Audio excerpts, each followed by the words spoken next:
How's going guys, welcome to the channel.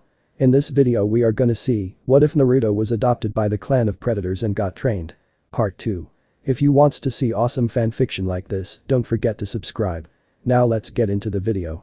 The upgrade was just what he needed. His cloak was now able to make his usual gear look like something that the human considered normal. It even can help me charge the look of my face and hair color. I really should get mother a nice thank you gift. But the only problem with that was, there aren't anything that she could want.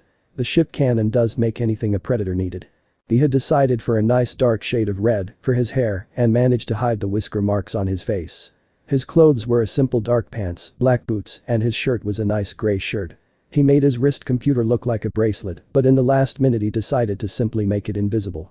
The bracelet would make people ask him questions.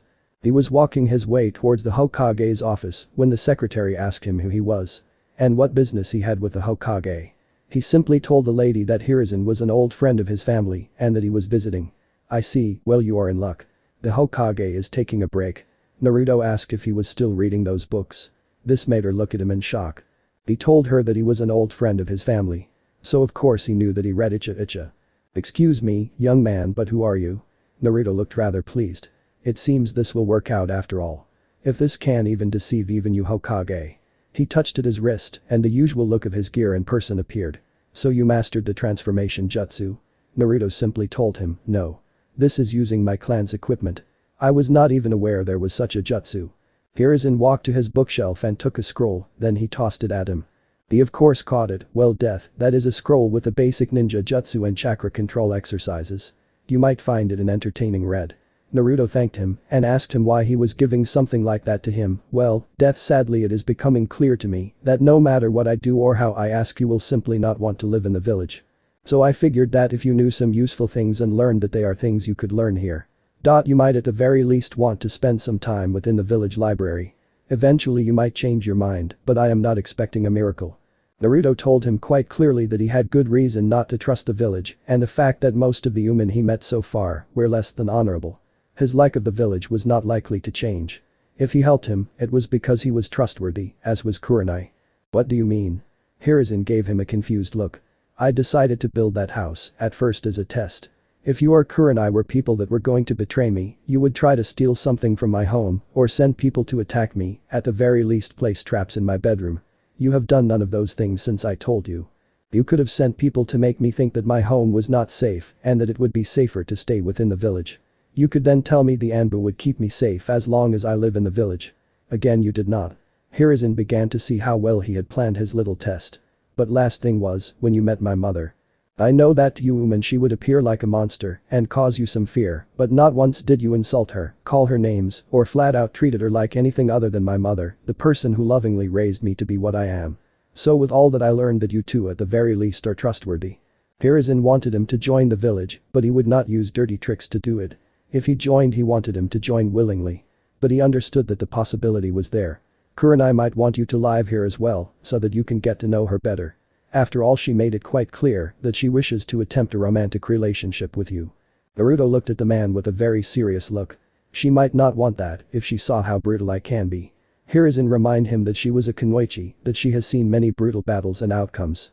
Naruto looked almost sad as he turned to walk to the door and changed using the cloak system. Even if I had to kill 500 innocent people to save a world from being infested by xenomorphs.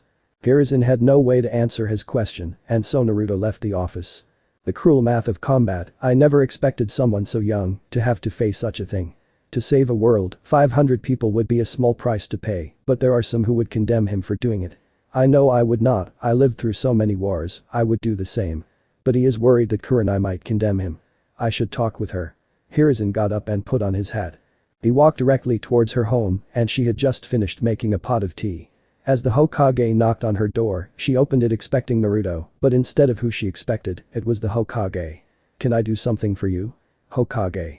Yes, I need to ask you a private question and the question might determine if you want to really have a relationship with death. This must be a pretty serious question. She welcomed him inside and offered him a cup of tea, which he was grateful to take. As they both sat down and took their first sip of tea, how would you feel if someone had to kill 500 innocent people to save everyone in the elemental nations? Hiruzen knew that it was not how Naruto had asked the question, but putting the question in familiar terms would cause less confusion. She took another sip and began to think about her answer. After a few minutes she told him that it was a small price to pay. Sometimes you have to kill some to save even more people. She was not a naive genin who believed they can save everyone and still had that blind faith. She knew life could be cruel like that. So why the question? Hiruzen now took another sip of his tea and he looked at her almost in tears. Because death had to kill 500 innocent civilians to save a world from being infested by xenomorphs. He told me that he did and looked very sad. I think he is afraid that you might think of him a monster. She knew exactly what she had to do and exactly what she needed to do. She excused herself and told the Hokage that she needed to do something that she might later regret. So she walked with the Hokage out of her apartment and asked Hiruzen to wish her some good luck. What exactly are you going to do? As Kurai walked a few feet away from her, she gave him an almost unmistakable look. Oh, nothing too much, just planning to tell that guy what I think of him, and if I am lucky, well I will get really lucky and a few times more after that, and who knows. I might be off the market as it were. That was the look of a woman who was planning to sleep with a guy and she was not taking a no for an answer. I do hope his clan taught him about birth control, but then again, if she becomes pregnant. No need to get ahead of myself. The Hokage did wish her good luck, but also a good night. Kurai basically ran towards Naturo's home and when she got there she knocked on his door by hitting it with her fist. Well, someone is either going to tell me half the forest is on fire or is in a real hurry. I hope the fire is not that bad. He opened the door and was grabbed by Kurai. She proceeded to give him the hottest kiss he ever had in his entire life. She continued said kiss till she was dragging him inside the house and kicked the door to close it. I don't mind receiving a kiss from a beautiful human female, but what did I do to earn it? She leaned close to him, making sure he could feel her breast pushing against his side. I just heard that one question you asked the Hokage. I was so touched that you worried about my opinion of you. I just had to come over and tell you what my answer would be. He tried to put some distance between them, but she was not going to let that happen. So what is your answer? Kurai smiled and touched his chest drawing little circles. My answer is simple. You saved a whole planet and you only killed 500 people to do it. That is simply amazing. I probably would have killed at least 1,000,000, just to be sure. I am not naive little girl death. I know that sometimes you have to kill some to save even more. But that doesn't mean I was rather touched by your worrying about my answer. Kurai began to run his hands towards his waist and pulled him really close to him. As they chest touched, she felt a nudge and smiled. Is that a ninjato in your pants or are you that happy to see me? Naruto told her that was not a weapon of any kind. She told him that she did not agree. She grabbed him and pulled him to what looked to be his bedroom. I told you I like you, and by the way that felt you like me too. So why don't we stop wasting time and let me show you how much I like you. And you can show me too. Naruto was wondering what she meant until he saw her take off all her clothes and jump onto his bed. I have never, and I mean never done that in my entire life. Kurai got into a really seductive pose, haven't been in bed naked. Or haven't made it before. Naruto answered, both. Don't you worry about it, by the time I am really get into it, you will not want to ever go without me again, and by the feeling of that thing. She pointed at his tool. I will definitely want it a lot of times. So stop talking and come and get me. Naruto was not sure why or how, but he got undressed in a few seconds. His shadow clone appeared and took all his gear and equipment and placed it in a quantum storage device. Naruto kissed her lips, her neck and continued kissing her down the valley of her breasts and came up and touched them as she began to moan. He licked as was doing until he was at the place that was rather wet and kissed, touched and licked and fondled. The way things were going he was making her feel things that no man ever made her feel before. Her breathing got harder, deeper, and her moans got closer and more lustful as he continued. Kurai had enough and decided that he should also be on the receiving end. She flipped him and she took time to admire the magnificent tool she was going to enjoy. A kiss, a fondle, a lick and when she was getting really hot, she placed it in her mouth and began to try and make him feel at least half as good as she felt. After the pair had their first orgasm for the night and she swallowed what she considered to be her new favorite drink. She smiled at him and decided to begin to ride him like a cowgirl. She was in the first time in her entire life, feeling complete. The feeling of joy and sheer pleasure kept getting better and better. The harder she rode him, the better it got. He on the other hand was feeling as much joy and pleasure, but he wanted more, so he took hold of her breasts and began massaging them. This made the whole thing get hotter and faster and harder until they felt like they could go no higher, and in a single move she dismounted and his cum splashed her stomach. They were breathing hard and in the afterglow that he had heard described so many times before, she looked so beautiful that no words could describe.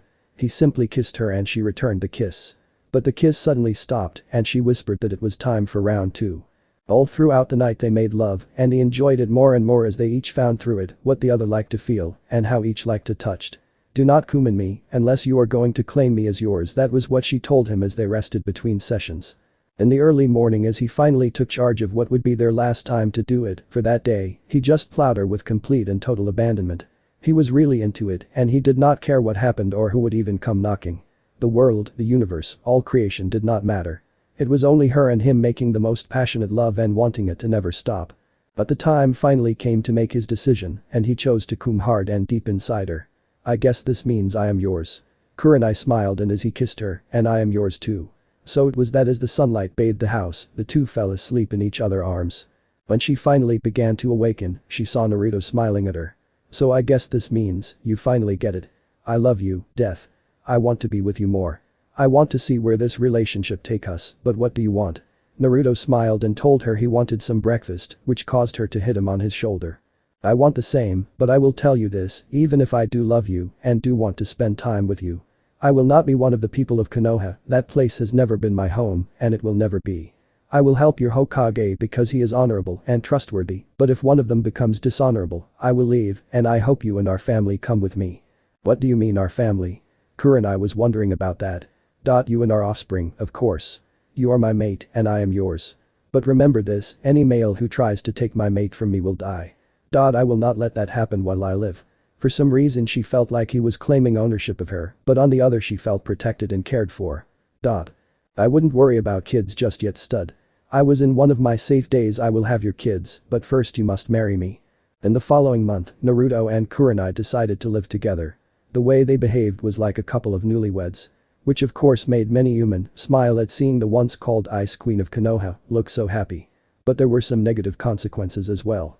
Mainly one Asuma Saratobi, he quit smoking because in his own word, he kept wasting spitting one cigarette after another when he heard how happy Kurai did or how her latest date had been seen by someone else. But we all know the happy life of a newlywed doesn't last forever and it was bound to settle down and cool down to a standard level. "What do you mean you will not be seeing as often, Kurai? Care to explain?" Naruto seems like he did not take the news well. "I told you a few days ago that I was taking a position as a teacher for a new genin squad. I will be with them on missions, so I will more than likely not be so many times in the village. But you are one to complain. Have you heard a single complaint about your little hunting trips?" Naruto hated to admit it, but she was right. "But there must be something we can do. I just can't picture my day beginning without you there, by my side." Kurai made a suggestion for him to join the ninja corps in the village, but that was turned down flat. "Why don't we ask your Hokage? If I had a problem I could not figure out, I could always ask the elder." "Somewhere far far away, in another star cluster," said man sneezed really hard. "I guess I should see the healer. I think I am coming down with something." Kurai liked that idea, but she would not live the answer. "So let me get this straight, you want to be able to be with your mate, but not be part of this village ninja." Well, there is a solution. You can make yourself look like a hunter ninja, and then I will assign you to her team as a sort of backup. The hunter commander would be happy his division gets him credit and I will be happy that you finally pick up your pay for those dead rogue ninja. It is starting to pile up and piles of money is practically inviting someone to try and steal it. Naruto simply told him he had no clue what a hunter ninja looked like. So he called in the hunter commander. The man walked to the redhead and gave him a frown. "So I have to wait this long to meet the man who has been stealing prey from my guys. You got a lot of nerve asking me for a favor." Naruto told him that if he had any problems with him killing said prey, tell his Hokage, he was standing over there. Naruto even pointed him out. "Well, I was planning on giving you this stuff anyways as a recruitment bonus, but as long as you wear it and my division is seen as strong, I am fine with you pretending to be one of mine. At the very least you got some guts being able to stand up to me." I like that. The hunter commander disappeared, to which Hiruzen asked Naruto why was he surprised the shadow clone was a ninja technique to begin with. He managed to get the items scanned by his visor and in a matter of seconds his cloak changed to look like the things he had finished scanning. "Oh, well, let me put these away then." Kurai put the equipment away in a storage scroll. "Your codename will be Death."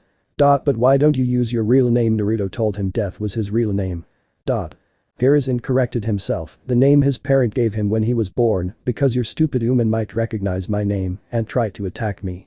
You know what would happen? Then the Hokage simply told him that if they attack him, they attacked a person under his protection, so they deserved to die anyways.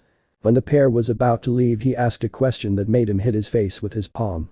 Would that include one Asuma Saratobi? Hiruzen then realized that he needed to have a talk with his son. So what will you do? Go by your codename all the time, or can me and my team call you by your birth name when we are in the field? Kurai asked him as he dropped the look of a hunter ninja and assumed his civilian look. Let's do this. You decide. Would you want to call me Naruto and death only in the field? Kurai did not respond and instead kissed him on his lips. Naruto got the message loud and clear, that was an obvious yes. They both walked together towards the academy. This place doesn't look like they train to kill, hunt or even track prey here. Kurai told him to sit with her in a nearby bench. You do make a good point, training is rather relaxed for what my people do. But that is why I am joining them as their teacher. The academy only teaches the basics. Naruto told him that would get some of the students killed. Kurai agreed and told him that she was happy to have him along. He would be able to teach them the harsh reality of combat and she would able to provide emotional support while they get over the initial shock. Naruto looked at his smiling mate. Why do I get the feeling you had this whole thing planned? Kurai laughed. Oh, I have a few other things planned, like the names for our kids, what I will wear for our wedding, and even a rather cruel little prank I will do on my team when we meet them. Naruto loved to have a mate that kept him on his toes. When the teams were announced at the academy, there were only 2 students that looked like their life was sent straight into hell. They were Sasuke Uchiha and Sai. They had the misfortune of getting 2 problems in their team, Sakura, the pink useless pest, as Sasuke called her. And the single laziest, tardiest, and most undisciplined teacher ever. One named Kakashi Hecate. Kurai told them to meet at a training field and they were there on time. There was their teacher standing next to a muscular guy wearing the gear of a hunter ninja. Okay, how about a little introduction? We will begin. I am Kurai Yui, I like genjutsu, training and my beloved mate. I dislike perverts and dishes that have blood as an ingredient. My dream is to eventually settle down and have at least 3 kids with my mate. Kurai looked at Naruto and was clear she wanted him to continue. My name is Death Starblade. I like many things, I dislike just as many things as I like, and my dreams are no business of a pack of greenhorn humans. Kurai walked over her mate and told him he should do it for real, or he was not going to get any in the entire year. Alright, I think my mate finished with his little joke. Naruto looked like he took off his mask. His flaming red hair and handsome face was making Hinata blush. My codename is Death and you will use it out in the field. My name is Naruto Uzumaki. I like Kurai, my clan's traditional cooking, training and hunting. I dislike weaklings, perverts, dishonorable people and traitors. My dream is to make my clan proud and to have at least 3 little girls with Kurai over there. Kurai was blushing as he mentioned the girls part. So you ladies first, you're next. My name is Hinata Hyuga, I like my clan and I dislike sexist people. My dream is to do away with the division in my clan. Shino was next. My name is Shino Aburami, I like bugs, I hate people that insult or kill bugs for no reason. My dream is to be the head of my clan. Kiba did not even wait to be told, my name is Kiba, this is Akamaru my partner. I like my clan and our ninja dogs. I dislike disloyal people and people who hurt my partner. My dream is to get everyone to recognize my clan's strength and lead them to a happier future. Nice mate you got there, Death. I wish that I was a lucky. Naruto looked at the dog, thanks to the translator function he understood everything Akamaru just said, thanks Akamaru. I am sure you will find a mate that is right for you. Akamaru looked surprised. Yes, Akamaru I heard you loud and clear. So no rubbing on my mate's leg. Clear? Akamaru smiled, crystal clear. He looked at Shino and flat out asking him if his bugs would hurt Kurai and he said no. Alright now for a little test. My mate is going to hide in the forest, you 3 have 30 minutes to find him. If you find him you pass, if you don't I will place you in a genjutsu of your worst nightmare and you will go back to the academy for more training. Naruto decided to interrupt and tell Shino to get the bug off his back or he was going to do it for him. Sorry, but my host told me to do it. Naruto looked at the bug and smiled, no problem. But be more sure of yourself, females have to be strong to lead. This surprised Shino. What is the matter? Shino looked at him with a dead serious expression. You know how to talk to insects? Naruto smiled, I know 4 common insect languages fluently. You'd be surprised how many planets are actually ruled by insect races. I just happen to have hunted on their worlds. Shino wanted to call it a lie, but the female bug knew it to be true. Well, one hide and seek game coming up. Naruto disappeared and the 3 went their separate ways. So how long till they figure you never moved at all? He gave her a hug from behind. Oh, I give them 20 minutes at least. The only sad thing is we can't use that time for something productive. She smiled at what he was thinking, I did pack a lunch, we can have a light meal while we wait. Naruto extended the cloak's range and she too disappeared. The couple enjoyed a really sweet and tender moment for 10 minutes, but there were people with eyes like his. Hinata was once of those people, and she got together with Shino and Kiba to surround the happy couple. When they finished eating their lunch and a few hot kisses were shared, they heard a person faking a cough. I am sorry to interrupt such a tender moment, but do we have to wait 20 more minutes before you tell us that we pass? Kiba was not very good with hiding when he believed he had the upper hand. So will our teachers, please stop doing that. The entire area smells of your hormones, I could find you both with my eyes closed. Shino punched on the shoulder, what's it's true, and Hinata is getting an eyeful. Look at her blush if you do not believe me. And my bug smelled your food. Shino just had to say that. Naruto was kicking himself, so much for a quiet romantic lunch, well at the very least teamwork was not going to be problem. Kurai was having the same thought, teamwork was not going to be a problem, but she had to do something about how they interact with each other. Kiba needed to learn not to announce everything to the opponents, Hinata's shyness and Shino's inability to talk and interact with their teammates. With a small kai being whispered, he turned back his cloak to his hunter ninja disguise, he and Kurai were seen sitting together under a tree. Well, at the very least you can work together, but why would we make her blush so much? Hinata has a problem with being too shy, and you two were probably doing something rather intimate. Kiba received another punch on his shoulder, this time by Hinata. We were doing what any normal couple does, a kissing and holding each other. Shino looked at them and then at Hinata. But to someone as shy as Hinata that is something that she could never do. Kiba got another hit on his shoulder, this time by Shino.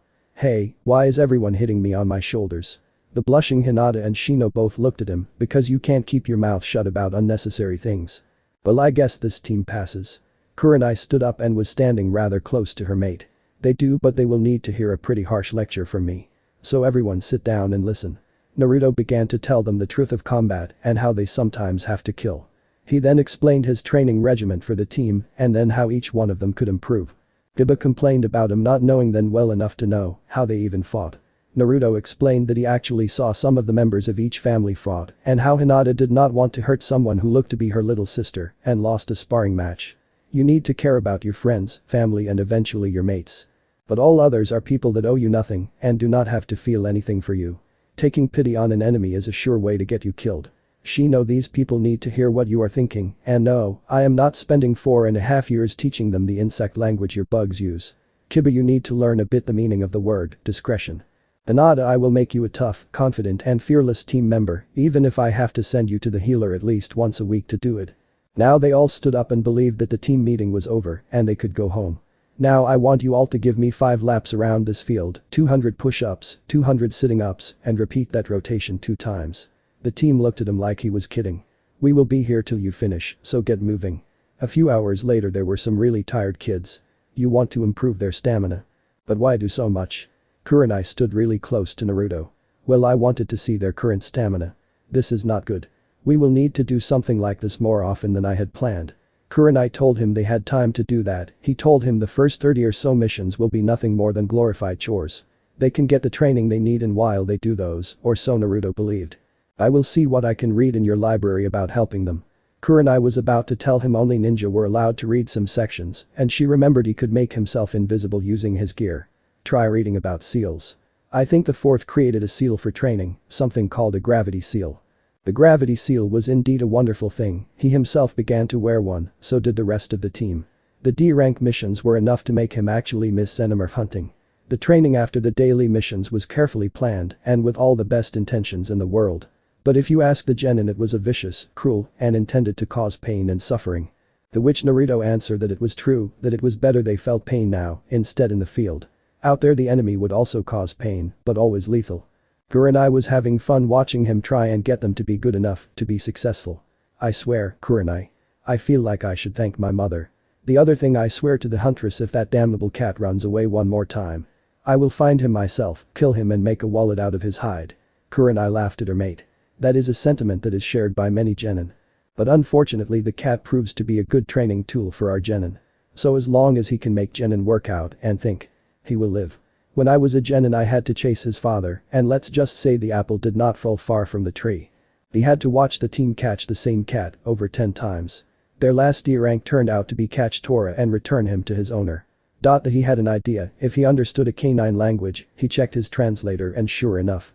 There was a feline language, but it was turned off. Now that was a question. Why was the feline languages off by default? No matter, he had to talk to the feline nightmare and fix this problem once and for all. First, Hinata found the feline, and then Kiba managed to scare him, and finally Shino surrounded him with his bugs. They caught him as he jumped to get away from the bugs. They brought the cat to their teachers. Okay, Tora captured, let's go to the Hokage's office. Naruto stopped them. Hold on second, me and Tora are going to have a little chit chat. Don't even try to look confused, Tora, I know you can understand everything I am saying. Alright, human, what is it that we need to talk about? Naruto was surprised how upset Tora sounded. First, mind telling me what makes you run from your owner? And why are so angry? Tora looked at him as if he did not believe nobody ever figured it out. Look, the reason I run away and the reason I am angry are caused by the same thing. That fat lady has a grip that, when even she picks me up, I feel like my guts are going to come out of my mouth. How happy would you be if a pack of dumb humans caught you every time you tried to escape my hell and bring you back to the person who turned your life into a living hell? Naruto finally understood. Okay, I have a plan and your life will be a whole lot better, but you have to follow it to the letter. Tora was not holding his breath, but he agreed. We got to get the lady to listen to what I have to teach her. So no matter what she offers, you do go to her and you come to me. If you look real happy, it will be even better. Kurai did not understand where this was going. But she trusted her mate. The lady turned was the wife of the ruler of Fire Country. When she was about to take hold of Tora, Naruto stopped her and told her she was holding her cat too roughly and causing him severe pain. She was pissed. She told him that she knew her cat better than anyone. Seeing where this was going, Naruto made a bet. If Tora came to him, they would catch him whenever he ran away and for free, but if Tora came to him instead, she would listen to everything he had to teach her. That lady tried every single bribe, cute name, and finally begged him to come to her. Tora did not budge. Okay, Tora, come over here. Tora made a beeline towards Naruto, sat on his hand purring as he gently stroked his fur. See, you have to be gentle. You grab him so hard that you are causing him pain. Naruto showed her how to pick him up like he is the most fragile and soft thing in the world. With his lessons, Tora would never suffer that pain again, and her grip was caused by her fear that she would not have her precious feline friend. So with the same lesson, they were both now much happier. Thank you, human. May the cat god bless you. The Hokage could not be happier to see the problem with the cat was fixed once and for all. The fourth Hokage had actually wrote into the mission that if anyone ever fixed a problem between owner and pet, they would be given a B rank mission pay, and to the person who figured out the problem, 3 scrolls on jutsu written by himself. So the Hokage gave him 3 scrolls and the rest a B rank mission pay. The scrolls had been very interesting. After his translation function got done and he figured how to open them, the scrolls were seals with a blood seal. So he bit his thumb and placed his blood on the seal. The seal opened and the 3 scrolls came loose. The first was a scroll on sealing theory, the last 2 were about his personal techniques. Naruto could try to figure it out. Flying Thunder God technique and something called a Rasengan. I guess I need to read these some more to figure them out. Hiruzen could not believe it, why would he put the condition to give these scrolls whoever figured out the problem between owner and pet? As the group walked out, it finally hit the reason why. Kushina was the reason. Kushina Uzumaki was the owner of the cat that would one day give birth to Tora. She was closer to baby Tora than anybody. The owner would then name his son like her previous cat. The cat he had the genin caught was the descendant of Kushina's cat course. Naruto would look for a way to bring that cat happiness. It was so obvious. Minato set the whole condition so that his child would get the scrolls. During the next week he read everything he could to figure out the things on the scrolls. Much like other ninja techniques, Kurama was the one to teach him the practical knowledge the scrolls were missing. In 1 week he figured how to use the Rasengan, which according to Kurama was a pathetic attempt at making something called a tailed beast ball attack. The last technique proved nearly impossible to figure out. He had to figure out a series of seals and place them according to his own body. Figuring the seal order proved to be a real headache. Not even Kurama, and he was a whole lot older than him, and he too was stumped.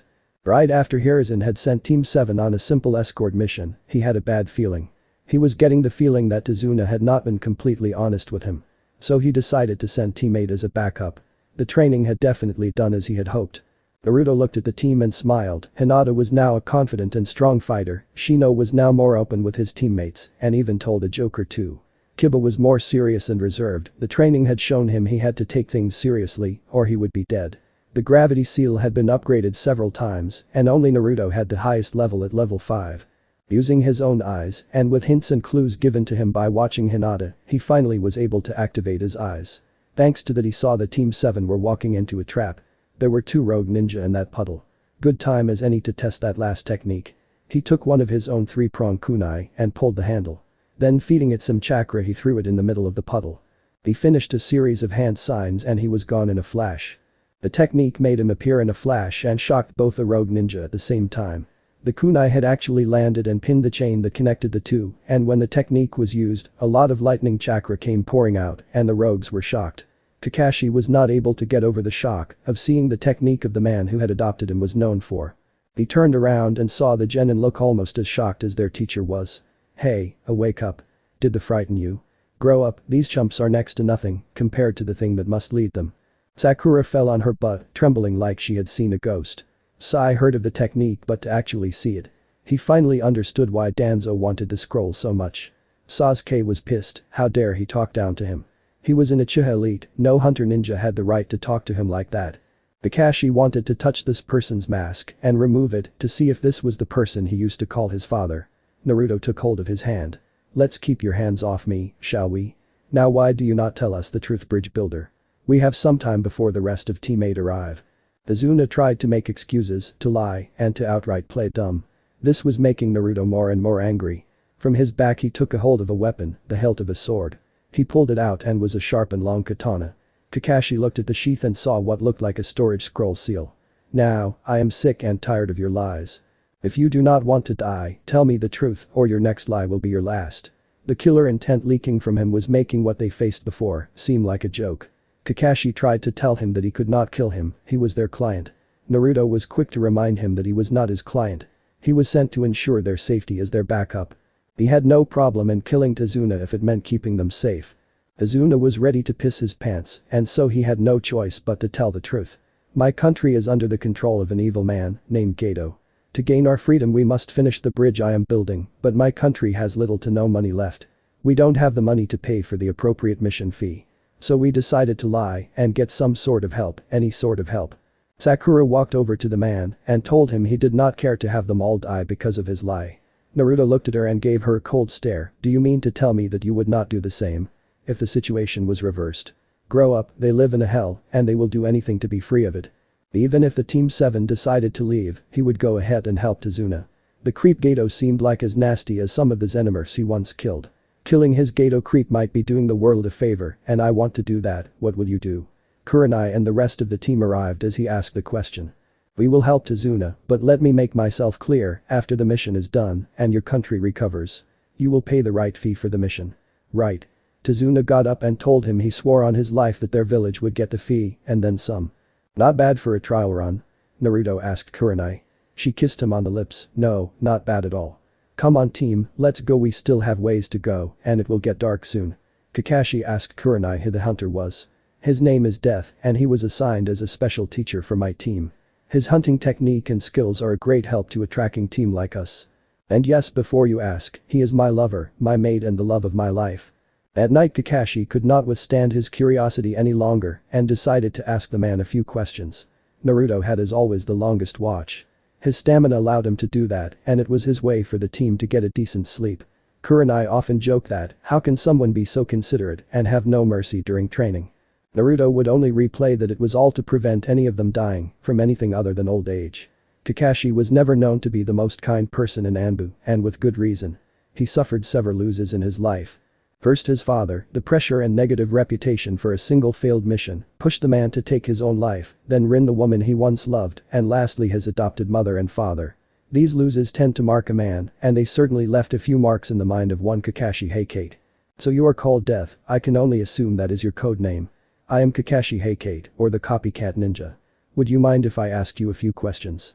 Naruto looked at the man and motioned for him to sit next to him, as long as it doesn't endanger the camp and you keep a civil tone. I don't mind.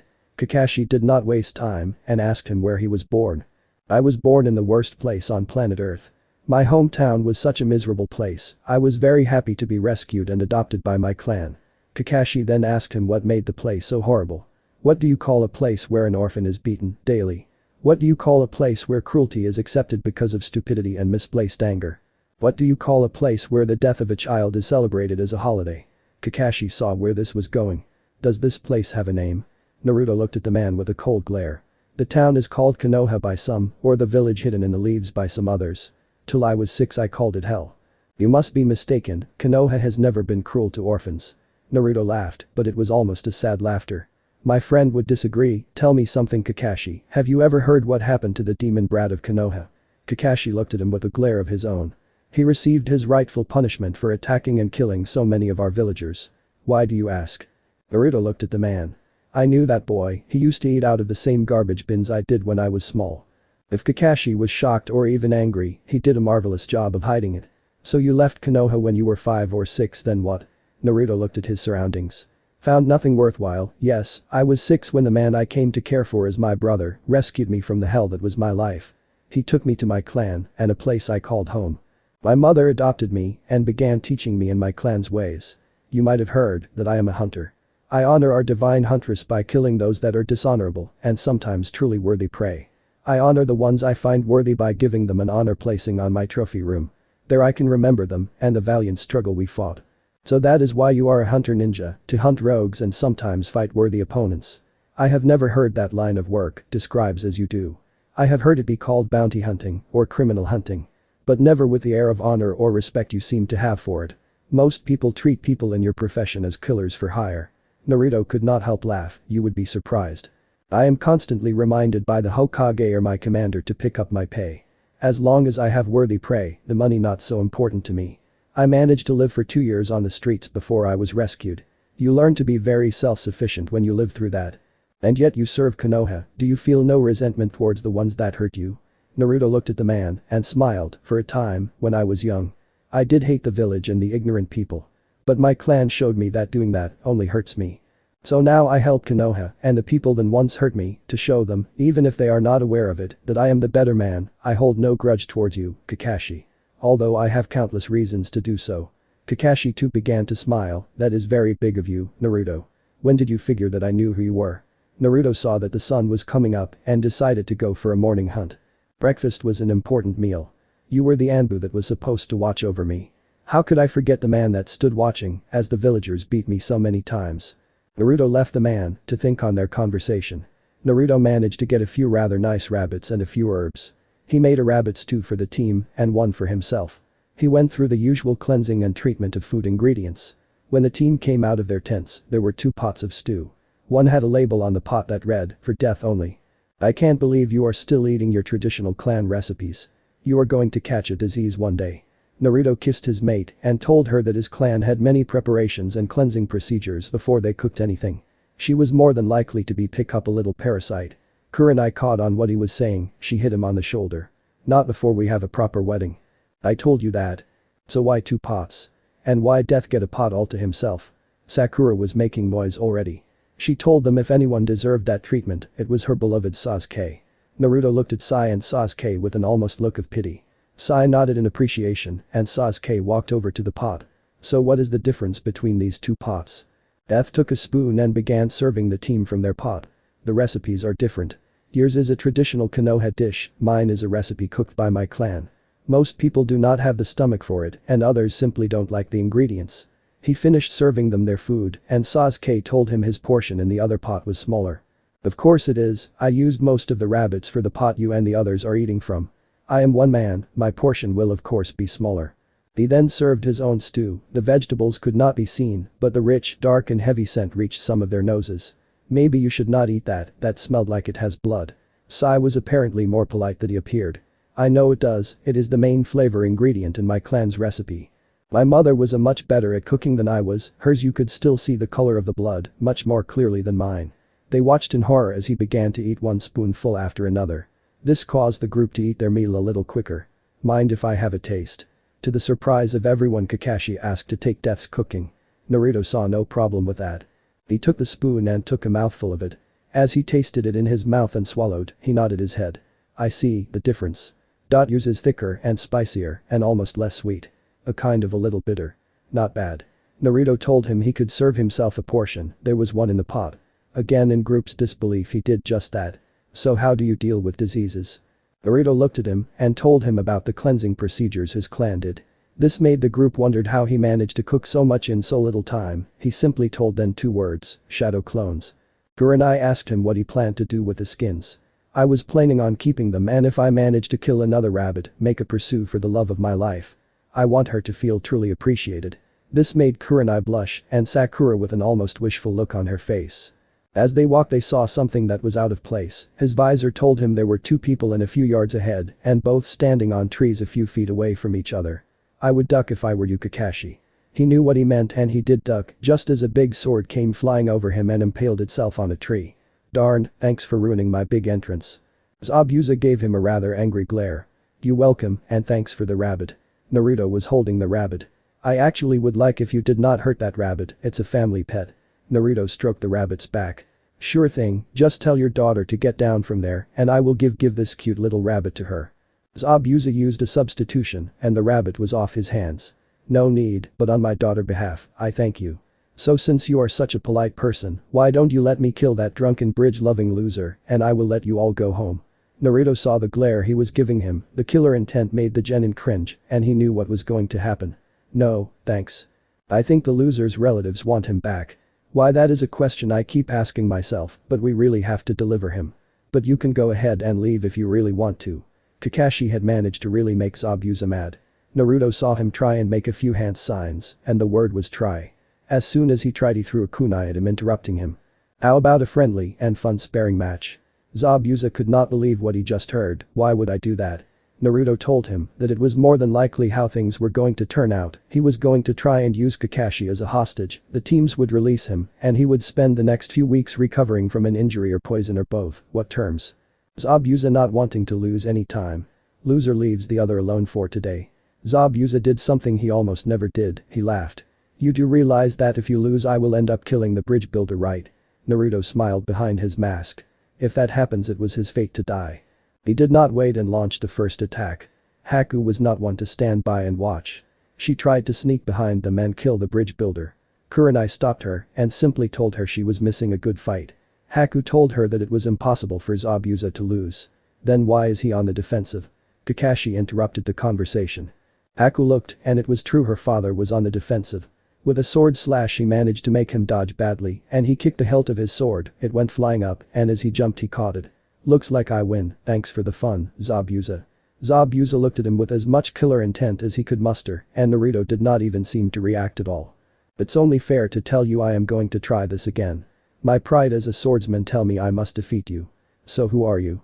He tossed him his sword back at him. You can call me Death. Word to the wise, Gato will betray you. Zabuza looked at him and saw he was not without confidence.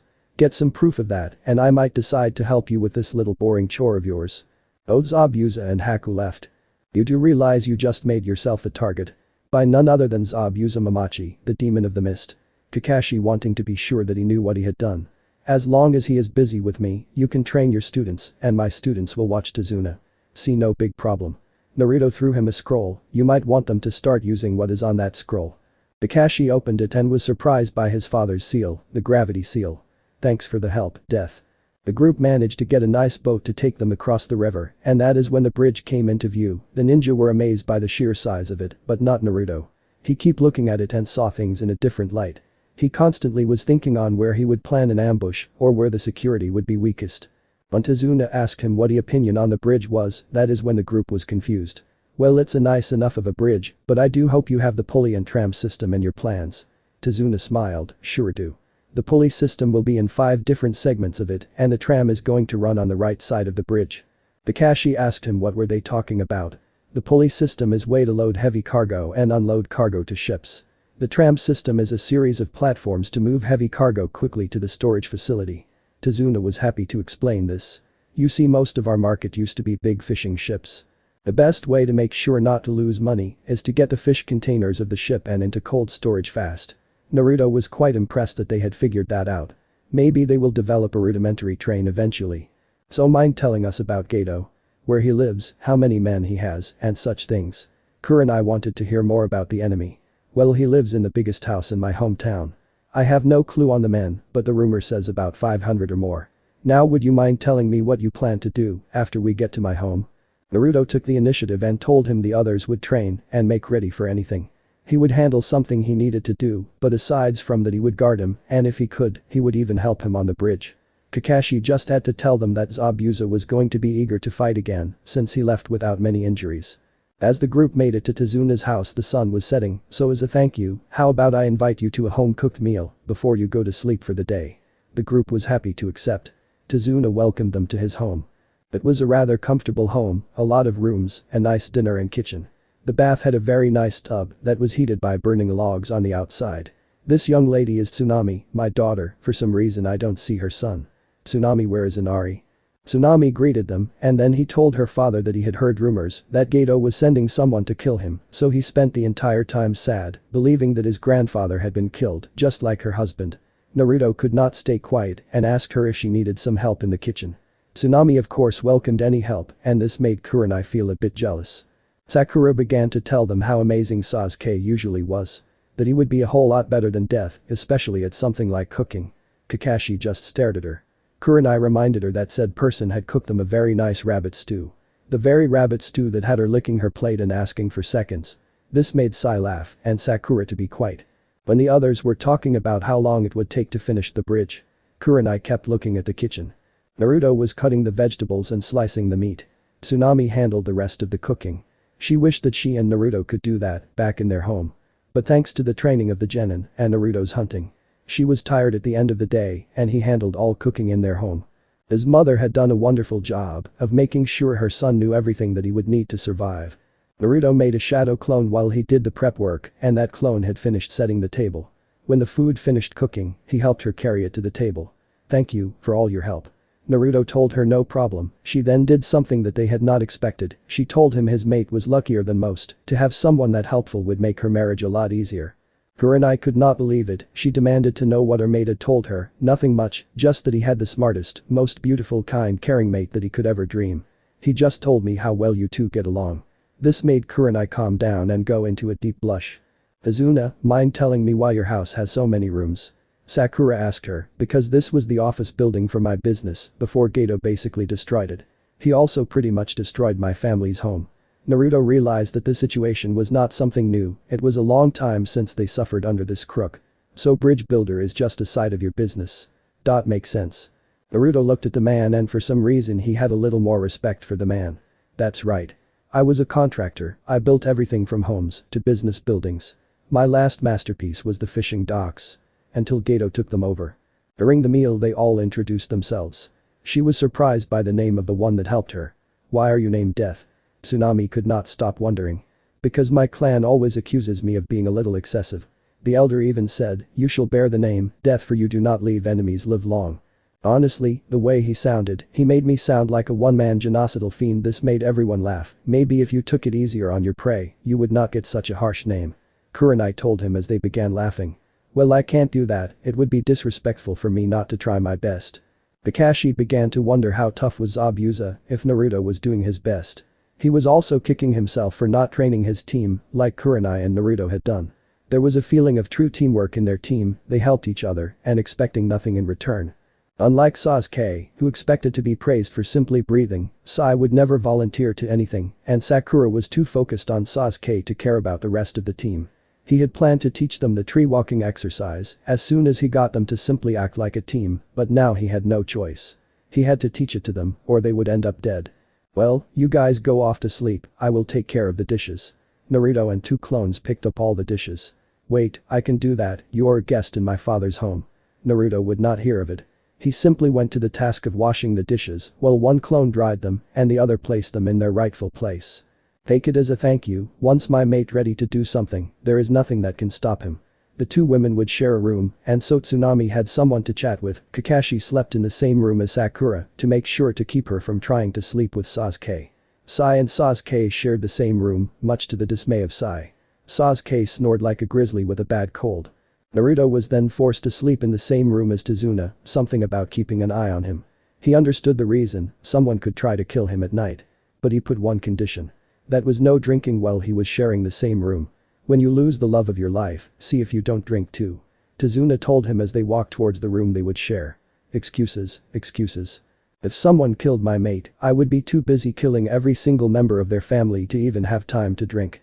The next morning the people found Naruto cooking and it was smelling like it was something that would taste great. "Morning, people. Hope you like eggs for breakfast." They looked at him and they all smiled, well, almost everyone. Sasuke and Kakashi didn't. Sai simply told them they were not what you call morning people.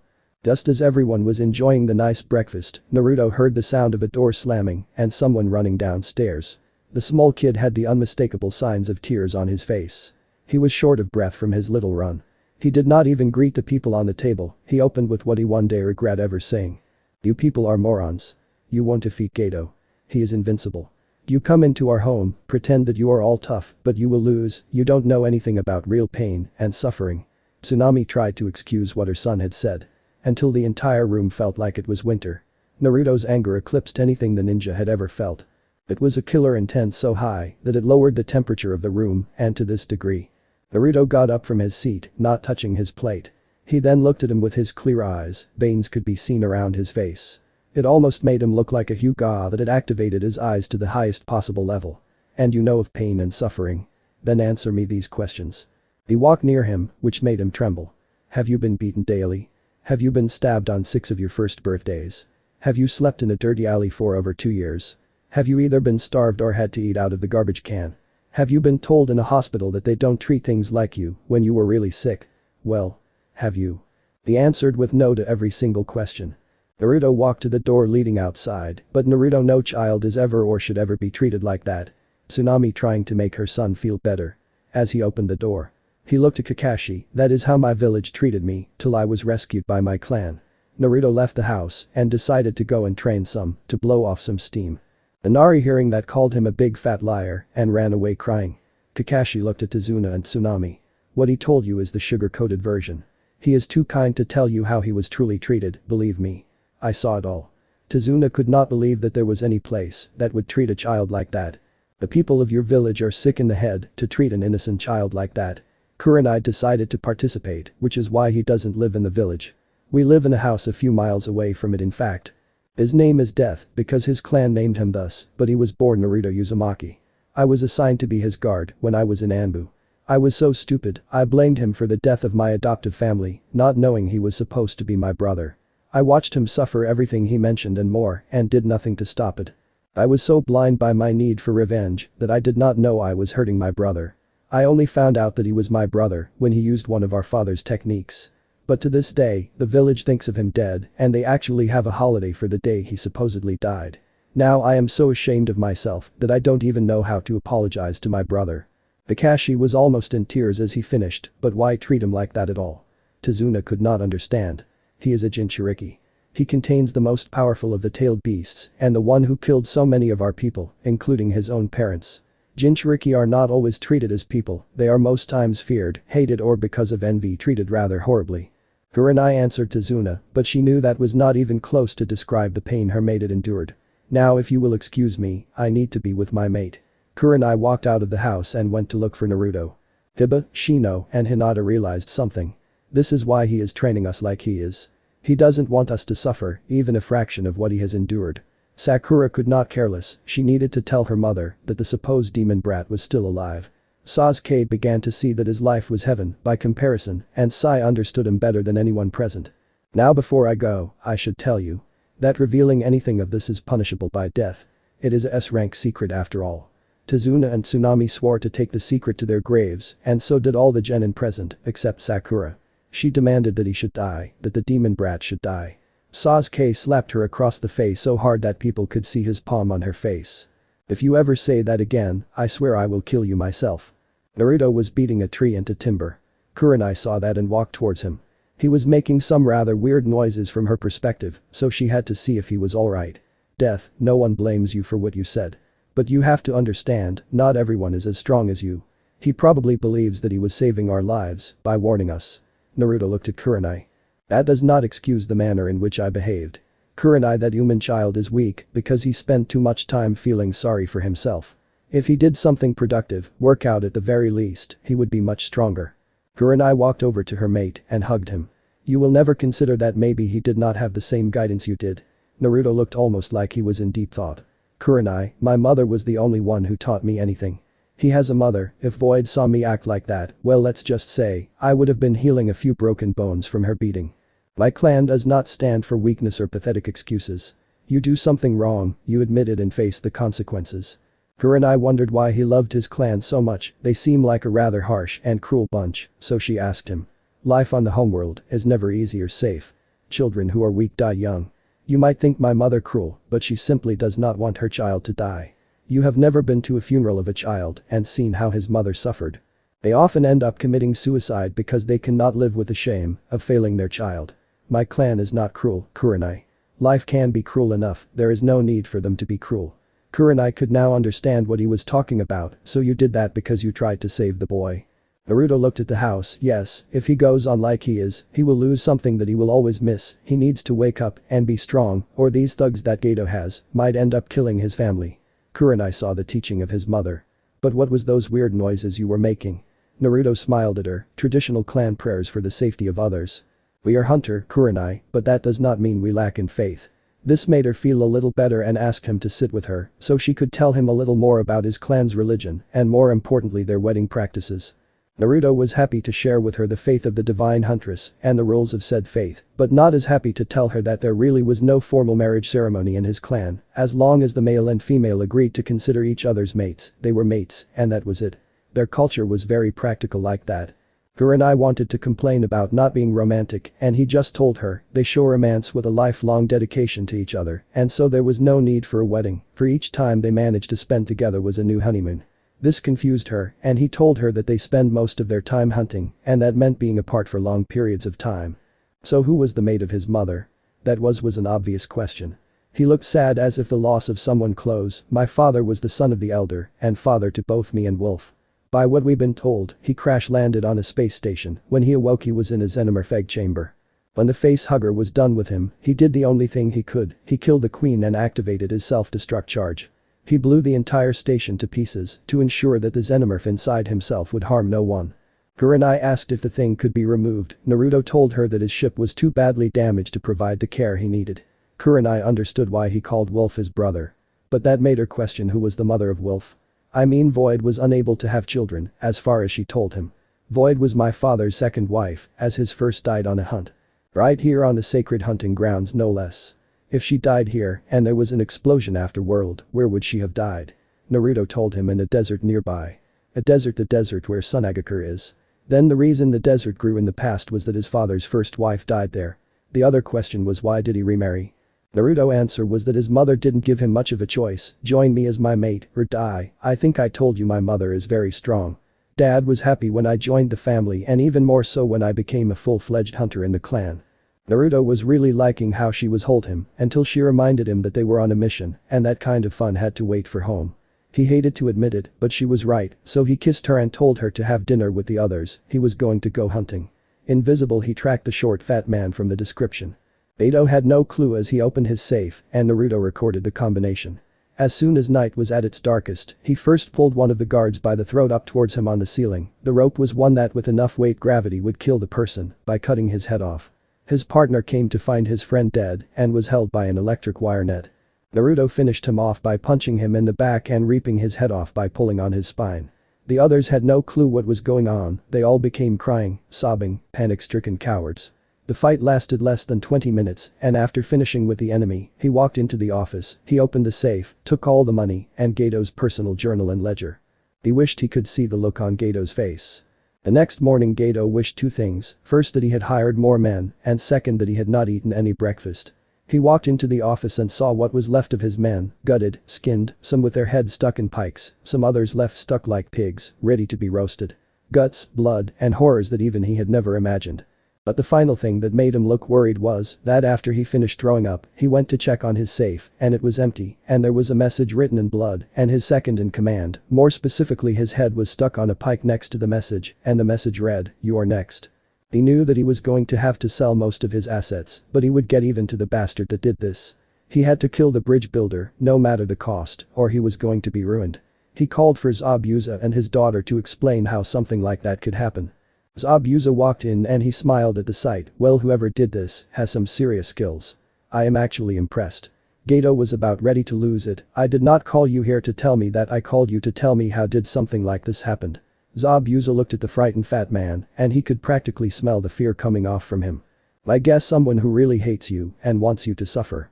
That message could mean many things, but to me it sounds like revenge. Haku finally decided to answer when her father had remained quiet. I want you two to bring me the bastard's head and make his friend suffer.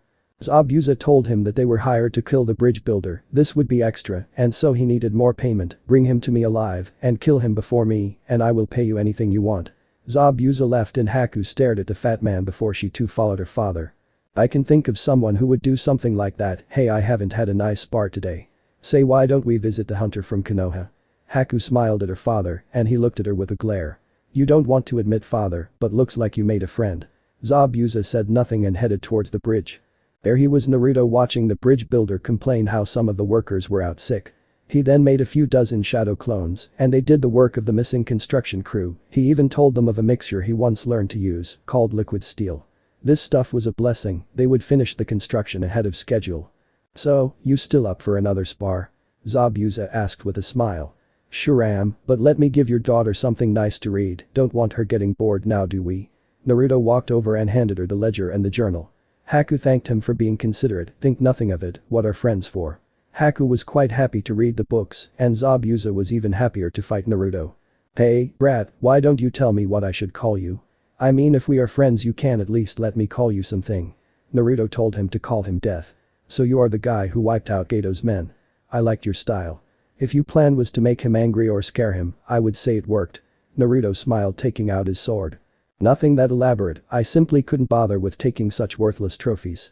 Now give me a good fun fight and I might consider taking a trophy, those idiots were cowards. Zabuza understood where he was coming from, nothing worse than having to fight someone who doesn't even have enough of a backbone to defend themselves.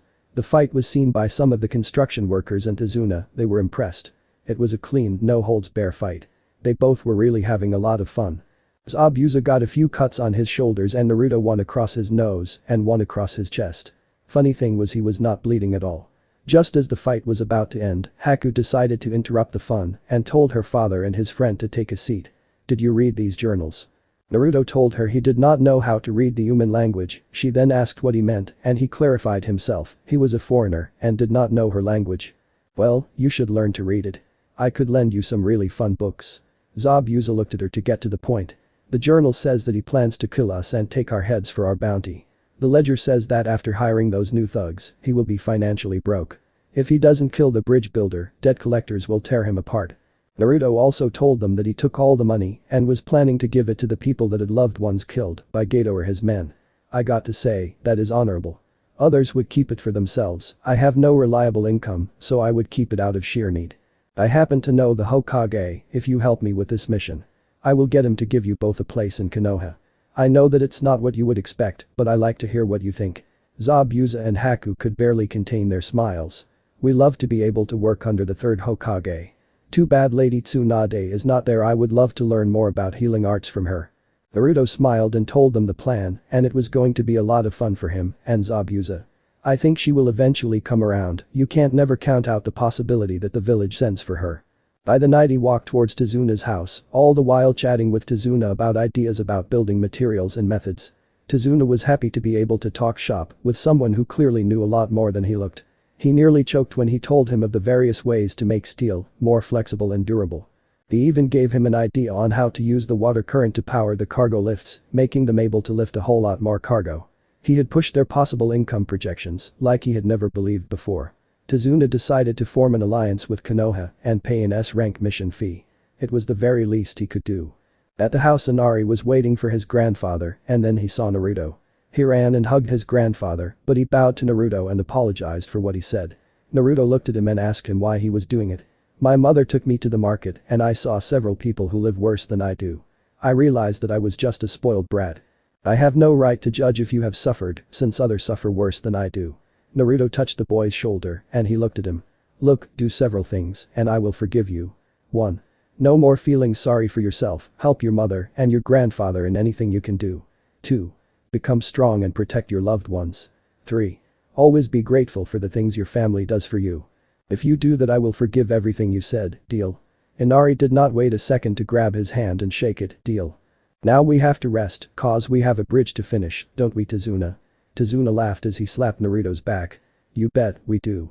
We are going to finish a true wonder tomorrow, believe it.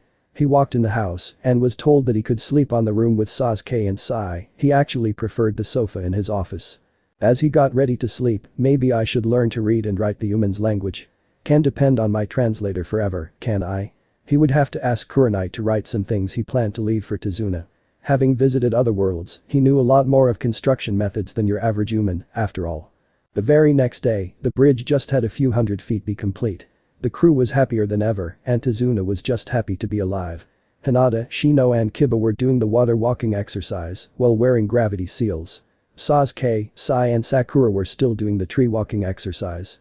Sakura demanded to know why they were doing something different. Hinata simply told her, "We mastered that exercise a long time ago." This caused Sakura to feel shocked and lose her concentration and came down hard from the tree. Sai and Sasuke caught her before she hit the ground. Naruto was doing his best to guard Tazuna, and with the help of his shadow clones, he helped the construction crew. That was till Zabuza and Haku showed up. "Let me guess, little piggy went to market." Haku was laughing as he heard him say something like that with such a serious tone. "Yep, little piggy went to market." He looked at Haku, and Zabuza told her to stay with Tazuna's family, keep them safe, no matter what. She nodded and left the two. Now that they were alone, they could ask the real question. "So who gets to kill the little piggy? Me or you?" Naruto looked at Zabuza, and he smiled. "After what that bastard was planning to do. I want to kill him, but you want to kill him too, don't you?" Naruto nodded, so there was only one way to decide it. As they both nodded, Tazuna was expecting them to fight for it, but no. They started a match of rock, paper, scissors. The people around them couldn't believe what they were seeing, former enemies, playing that childish game to decide who gets to kill someone they called little piggy. Gato had enough of this, first they insult him, then they play a ridiculous game to decide his fate, and last but not least he did not enjoy being called a pig. He and what few remaining thugs he had stepped out of a boat nearby.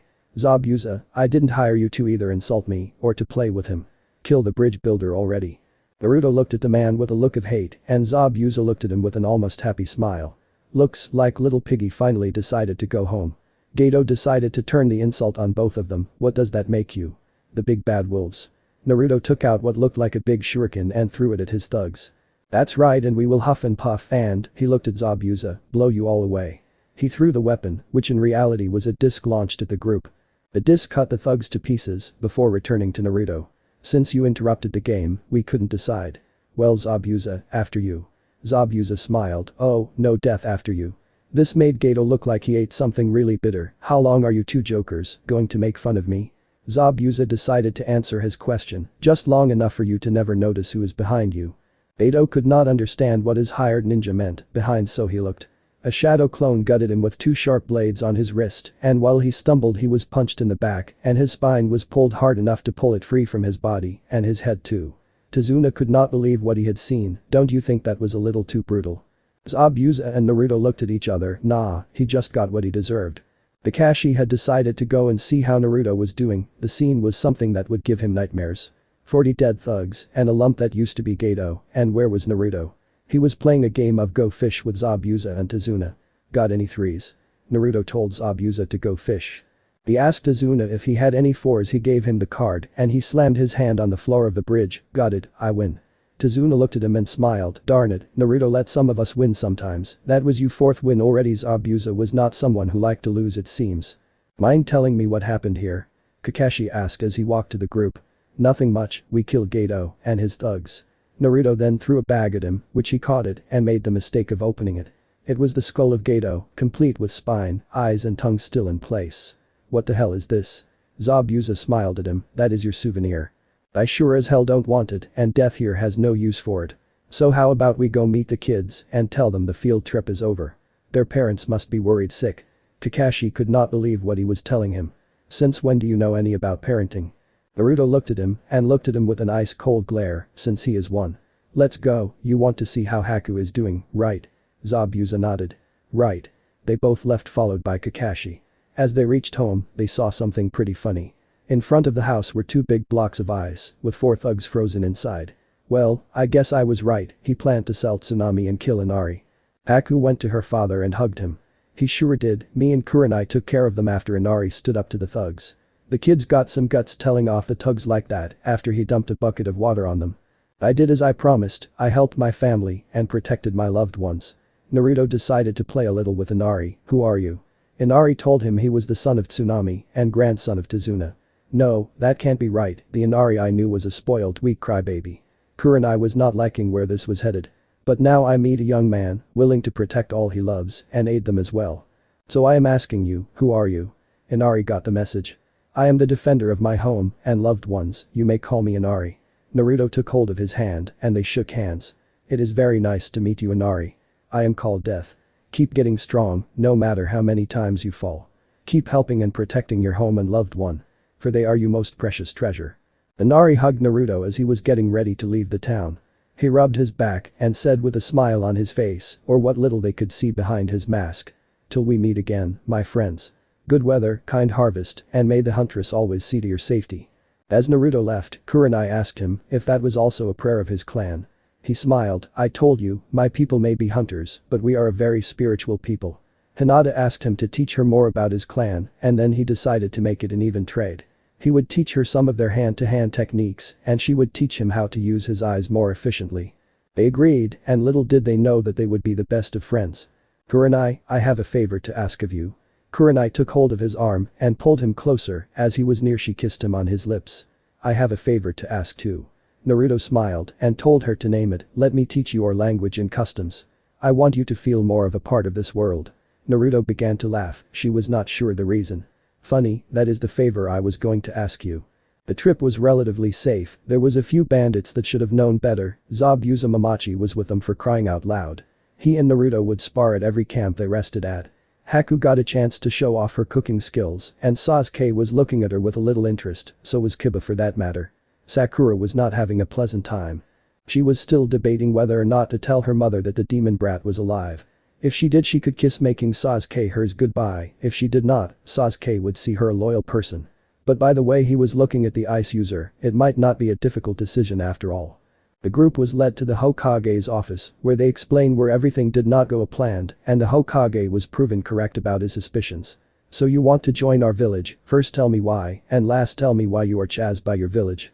Zabuza stepped closer to the desk. My only crime has been trying to protect my loved ones. I failed to protect my beloved wife, but on her dying breath, she made me swear to protect our child. I did, and that is why I had to leave the village. They are led by a punk who convinced them that bloodline users made a pact with the devil. How could I stay and watch my only child be killed? I met your hunter, named Death, and I had fully intended to kill him, but something about him made me make a deal with him. He fulfilled that deal by showing me what Gato planned to do to us. Now I want my daughter to have a home once again. If you promise me that you will provide my child with a home, I would even let you kill me. Hiruzen began to see that this man was indeed a man of honor. He could use this to make allies with another village, but a village that kills just because of a dumb rumor was not something he was willing to consider his ally. He instead welcomed them into the village and promised to provide them with a position and pay to be able to make a new home. He dismissed everyone except Naruto. So Death, you found us two excellent ninja to join our village, why? Naruto looked at the Hokage, did not say a word. Why did you advise them to join our village when you would never do it yourself? Naruto looked at him and sat down on the chair. They are ninja, your people. Where else could they live an honorable life? Hiruzen did not like to beat around the bush. Then why don't you join us? Naruto stood up and began to walk towards the door. As he opened the door, he looked back at the Hokage. Because I am not one of your people, I don't think this village will ever consider me one. That point was driven into me quite clearly when a man stabbed me in the back when I was 4. Naruto vanished, and Hiruzen, for the first time in his life, wanted to scream obscenities at the very people he always tried to protect. If Minato knew how the village would treat his son, I don't think he would have saved it. He would have taken his wounded wife and son and gone to save them instead. I know I would. Naruto walked home with the cloak fully activated. As he reached his home, he used the disguise as he entered his home. He saw the one person he did not want to see so soon. Kakashi was seated and drinking tea at their kitchen table. Honestly, Kurai, I want to make better between myself and my little brother. But I have no clue how. Kurai took a sip from her cup. How do you make things better with a brother you watched be treated worse than garbage and did nothing to stop it? Kakashi was looking down at his cup and in deep thought, so he never even saw Naruto enter the room. Kurai was about to greet him when he placed a finger on his lips. The message was loud and clear. I have no clues, no ideas, I was foolish, and I know it. But if I knew then what I know now, I would have kept him safe. Kakashi felt a hand on his back, then he heard the words of Naruto, would you really do that? I however believe that if you knew, then you would have tried to kill me, instead of watching the villagers try to do it. You would do it because you would believe that I deserve to be killed for killing our father. Kakashi wanted to tell him that was not true, but deep down he knew that was a possibility. Why don't you come and live in the village? Naruto walked over to his mate and kissed her. Because this village was never my home. Who can live in a place where everyone in it wished for your death? Naruto sat down in a chair next to his mate. This place made it quite clear that I was not welcomed. They beat, staved, burned, and even raped a small child. The only one who did anything for me was the one everyone hated me for having inside myself. I have a clan and I have a mate, that is all I will ever need. They don't want me, so let them be happy thinking that they managed to kill me. Little did he know that was no longer possible. Sakura had asked Sasuke out on a date and he flat out refused her. She then asked if he was interested in Zabuza's daughter. He said yes he was. She was strong, skilled, and loyal. She was exactly what he wanted to revive his clan with. Sakura walked directly towards home and told her mother the one thing that she would wish she had never said. She told her mother that the demon brat was alive and how to find him. This angered her mother and she went to meet with the others that hated the brat. They formed a mob to finally kill the demon brat. Kakashi was surprised when a stick of dynamite was thrown into the house through a window. Kurai, Kakashi and Naruto barely jumped out of the opposite window. This is an attack and I warned your Hokage what would happen if they did this. Kakashi, I would tell your gravidigger that he is going to be busy for a while. Kurai tried to tell him not to, but she knew her mate would not let this stand. He appeared in front of the group. His visor calculated there were 60 people, all armed and some carrying explosives and torches. There he is, the demon brat. He escaped his fate last time, but tonight he dies and the 4th Hokage will be avenged at long last. He could see the rage and complete stupidity of the pink-haired woman. The villagers must believe that he would simply take whatever they were planning to send his way without making a move to defend himself, but that child was gone. Death had no mercy for his enemies. Hiruzen knew that something was wrong and using his crystal ball, he watched. Naruto began to target them with his visor and with rapid fire from his plasma cannon, he began to kill them, one at a time. When they saw that, they could not believe it, where there was a fellow villager, a smoking corpse was in its place. They knew that the demon brat was no longer going to be defenseless. They tried to run, to throw the dynamite at random places. But Naruto did not stop. He killed 59 villagers in a matter of minutes. The pink-haired woman was last. She was surrounded by the body parts of the villagers that wanted to attack the demon brat. Show yourself, you coward, show yourself. Naruto appeared behind her. I am right here. She then tried to kill him with a kunai. He took out his sword and cut her arm clean off. You should die, you killed the 4th Hokage, and all these villagers, you should die. Sakura's mother not able to contain the tears from the pain. You should not cry, you are just receiving what you have earned. If your daughter is as stupid as you will not be alone for long. If she does the same, she too will share your fate. Sakura's mother tried to beg him to forgive her, but he would not listen. As Hiruzen showed up, he used his own sword to cut the woman's head off and a fire jutsu to burn the remains to ash. I told you that this place would never welcome me as one of their own. I think this will finally make you see the truth. Stop asking me to live in the village. Or this could happen again. Hiruzen finally saw that the reason why he would not live in the village was exactly to protect them from their own stupidity. I understand, but if I make a new law, that would put a stop to this kind of thing. Naruto disappeared and said his answer, they would ignore the law, just like they did so now. The very next day, the Hokage made an announcement to the entire village. 60 people of the village had attacked a hunter ninja and his home. This was an act of treason, and so the 60 people were sentenced by him to death. Their executions had been carried out by the Anbu present. Sakura was in tears as she heard her mother's name among the people who died for their treason. Her father died during the tailed beast attack, and now her mother was dead, but this time because she was no able to keep her mouth shut. She would never say anything, ever again. The very guilt of what she had done would always keep her from saying a single word. So this part ends here. I hope you guys enjoyed this video, so quickly like this video for second part of this series. And comment down below your thoughts about this series. And now it's time for me to go, bye.